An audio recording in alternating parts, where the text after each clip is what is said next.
무성영화는 대사 없이 어떻게 이야기를 전할 수 있었을까요? 무성영화는 약 1890년대 후반에서 1920년대 후반까지 영화 예술의 초기 형태로 음향을 포함하지 않은 영화를 말합니다.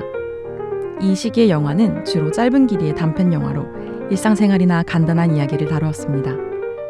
무성영화는 어떻게 대사 없이 감동을 줄 수 있었는지 특징과 함께 알아보겠습니다. 무성영화에서는 배우의 과장된 연기와 표정을 통해 감정과 이야기를 전달했습니다. 이는 대사가 없기 때문에 관객이 이해하기 쉽게 하기 위한 것이었습니다. 찰리 채플린의 코미디 영화들은 그의 뛰어난 몸짓과 표정 연기를 통해 큰 웃음을 주었습니다. 예를 들어 키드에서 채플린이 아이를 돌보는 장면은 그의 몸짓과 표정을 통해 깊은 감정을 전달합니다. 위대한 무표정 버스터 키튼 역시 차분한 표정 연기와 대비되는 과장된 몸짓을 통해 무성영화의 몸짓과 표정을 통한 감정 전달의 전형적인 예시입니다. 중요한 대사나 설명을 삽입하여 관객에게 정보를 제공했습니다. 자막은 대화나 중요한 정보를 전달하는 데 사용되었으며 장면 사이에 삽입되어 관객의 이야기를 쉽게 이해할 수 있도록 도왔습니다.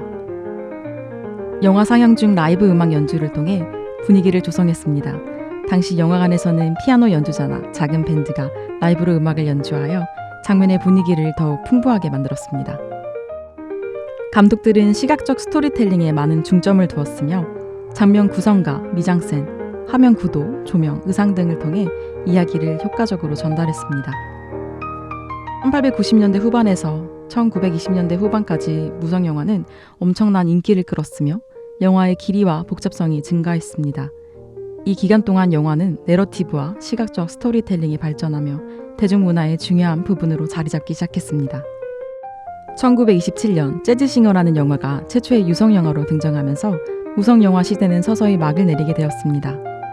유성영화의 등장은 새로운 기술적 도전과 예술적 기회를 제공하였고 무성영화는 역사 속으로 사라지게 되었습니다. 그럼에도 불구하고 무성영화는 오늘날에도 많은 영화 제작자와 영화 애호가들에게 영감을 주며 영화 예술의 기초를 다지며 현대 영화 발전에 큰 영향을 미쳤습니다. 무성영화는 그 자체로 중요한 예술적, 기술적 발전을 이뤄냈으며 현대 영화의 기초를 마련했습니다. 퀴즈입니다.